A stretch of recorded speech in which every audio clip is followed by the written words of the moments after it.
There is a moment, almost imperceptible, when something inside you breaks, and suddenly the world seems made of glass.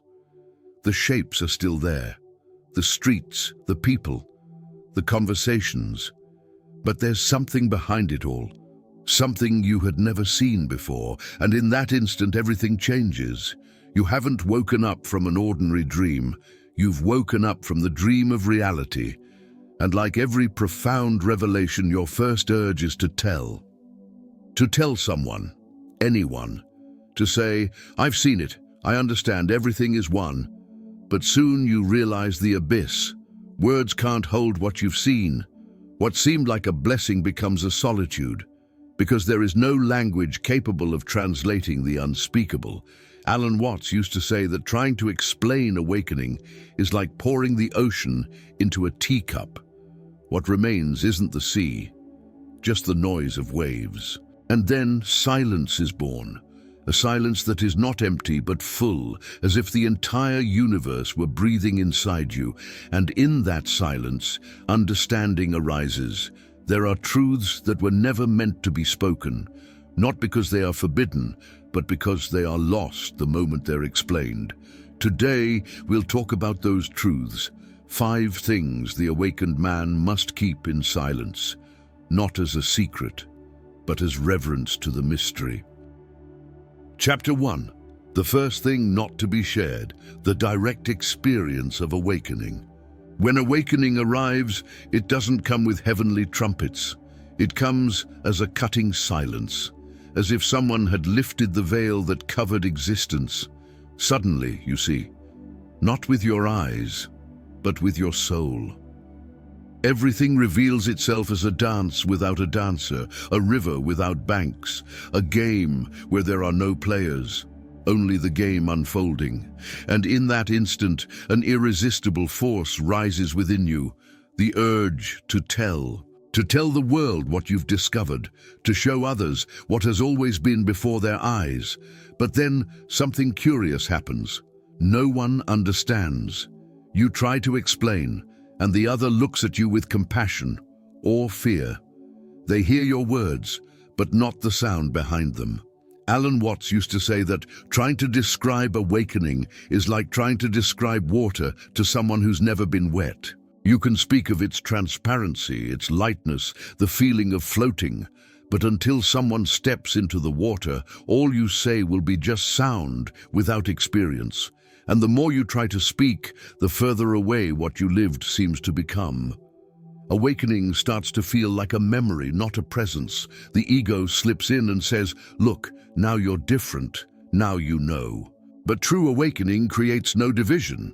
It dissolves the boundary between what knows and what doesn't, between self and other. That's why the awakened man learns the value of silence. Not the silence of omission, but the silence of wisdom. He understands that what has been seen cannot be said, only lived. Light doesn't explain itself. It simply illuminates. If you wish to share something, share your presence, because when someone feels the peace within you, they don't need to hear your words to recognize awakening. Chapter 2, the second thing, the method that set you free. After the mind awakens, a subtle temptation arises to teach the path that set you free. You want to tell others, "This is how I got there. Do the same, and you'll see." But spirit is like the wind. It never blows the same way twice. What opened the door for you might be the very thing that closes it for another. Alan Watts used to say that a method is like a raft. It helps you cross the river, but if you carry it on your back after reaching the other shore, it becomes a burden. Many mistake the map for the territory, the technique for the experience. And what began as an instrument of freedom becomes yet another prison, the prison of practice. A man may meditate for 20 years and never wake up. Another may dissolve the self in an instant while watching the sunset. Because awakening is not the result of effort. It is the collapse of effort. It's not the acquisition of something new, but the recognition of what has always been there, hidden behind the attempt to arrive. There is a paradox that only silence resolves. The more you try to be awakened, the more you affirm the illusion that you are not. When you stop trying, when the seeker grows tired of seeking, truth reveals itself without method, without instruction. The awakened man then understands there is no path to home because we never left it, but he respects the paths of others without imposing his own. He knows each human being has their own way of dissolving, their own inner music to quiet down. So he doesn't say, "Do as I did." He simply invites, "Look within. Perhaps your doorway lies where mine never existed." The true master gives no formulas. He teaches detachment even from the teaching itself. And when the disciple understands, both disappear, and silence becomes the only method left. Chapter 3. The third thing, your perceptions of others. One of the inevitable consequences of awakening is seeing, not just the things of the world, but the invisible structures that sustain people. You begin to see through faces, words, gestures. You perceive the mask each person wears to endure their own fragility. And with that vision comes the impulse to reveal, to show others what they cannot yet see. But there is a silent danger in that gesture. Seeing the illusion doesn't give you the right to tear it away. The cocoon, however limited it may seem, is still shelter. And if you rip it open before its time, what emerges is not freedom, but trauma. Alan Watts used to say that no human being awakens because someone pushes them. They awaken because something inside them decides to bloom. Just as the flower bud opens when the sun meets the right temperature, the human being also has their moment to unfold. Forcing time is killing the process. Perhaps you've lived this. You see the suffering of someone who keeps blaming the world, repeating stories of injustice, running from themselves. You see the pattern. You want to say, "You're the one creating this pain." But deep down you know they cannot hear it yet, and if you speak, your words will sound like judgment, not compassion. So the awakened man learns to listen without correcting, to love without interfering. He offers presence, not diagnosis, because he knows that eventually the other will hear themselves completely and realize, on their own, what has always been clear. The flower doesn't teach the bud to bloom. It simply perfumes the air until the bud feels the urge to open too. That's how the awakened one acts among the sleeping. He doesn't expose their shadows. He illuminates the room, and in silence allows each to see when they are ready to see. True love never awakens anyone by force. It simply waits patiently for the moment when the soul decides to wake up. Chapter 4. The fourth thing, the vision of emptiness and impermanence. There comes a moment on the path of awakening when everything that once seemed solid begins to dissolve. You look at things, and they no longer carry the same weight. Ideas lose their importance, social roles feel like costumes, and even the self becomes just a story in motion. It's the moment when reality shows its true face, a continuous flow, without center, without owner, without permanence. For those who are ready, this vision is liberating, but for those still clinging to the ground, it is an abyss. Alan Watts used to say that the truth about emptiness is like the open sky, beautiful but terrifying for those who've lived their whole lives in caves. And that's why the awakened man keeps silent before this mystery. He knows that revealing nothingness to someone still searching for meaning can be cruel.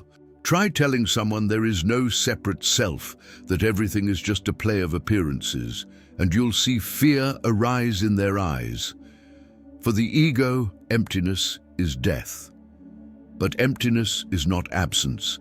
It is space. It is the invisible canvas upon which all forms dance. Without emptiness, nothing could exist. Seeing this changes everything. You realize that every pain, every joy, every loss is just a wave rising and falling back into the ocean. Nothing truly begins, nothing truly ends. Life is simply the infinite breathing through you. But this insight cannot be taught. It must be born from the fall, the surrender, the collapse of control. Whoever tries to explain emptiness with words fills it with concepts, and emptiness by its nature cannot be filled. That's why the awakened one walks in silence. He lives the void without dramatizing it. He knows everything is impermanent, even his own wisdom, and in recognizing that nothing can be possessed, not even truth itself, he finds the peace he'd been seeking from the very beginning. Chapter 5, the fifth thing, freedom beyond morality. When a man awakens, he discovers something few dare to see. Rules, dogmas, moral codes, all are human constructions, conventions created to keep the game organized. And then he understands a freedom so vast it's almost frightening. Suddenly, he realizes he could do anything. Nothing binds him, nothing compels him. But it is precisely there that wisdom arises. For the awakened one does not mistake freedom for license. He understands that true goodness is not born of duty, but of clarity. Alan Watts said that the truly free man is the one who doesn't need commandments to act with love. When you see that the other is yourself in another form, kindness becomes natural, not a virtue. Compassion is not an effort, it's a consequence. To harm another would be like cutting your own wrist, an absurd act. But try explaining this to someone who still believes in external rules, in rewards and punishments, in merits and guilt. They will see your freedom as a threat. They will think you've gone mad, that you've lost your moral compass. Because the world fears the man who does not obey, even when that man lives in harmony with all. The awakened one then learns to disguise his freedom. He keeps paying bills, greeting neighbors, following laws he no longer believes are real. But he does this not out of submission, but out of compassion. He knows that breaking the game too abruptly only creates more suffering. Thus, he dances between worlds. Inside, completely free; outside, perfectly ordinary; a master disguised as a common man, an ocean pretending to be a drop. And perhaps this is the highest form of morality, to act without needing to justify yourself, to be ethical without a code, just without law, loving without reason. The freedom of the awakened is not rebellion. It is total surrender to the flow of life, where nothing needs to be controlled because everything is already in perfect order. Conclusion: the silence that teaches. In the end, the awakened man realizes that the greatest lesson is not spoken, it is lived.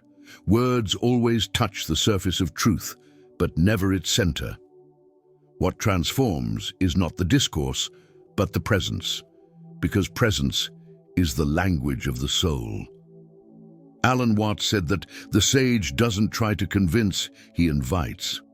And that is how the awakened one lives, as a silent invitation. His gaze calms, his voice slows time, and even his silence seems to say, everything is okay. He no longer needs to claim he has awakened. His life is the testimony. Every gesture, every breath carries a peace that doesn't impose itself.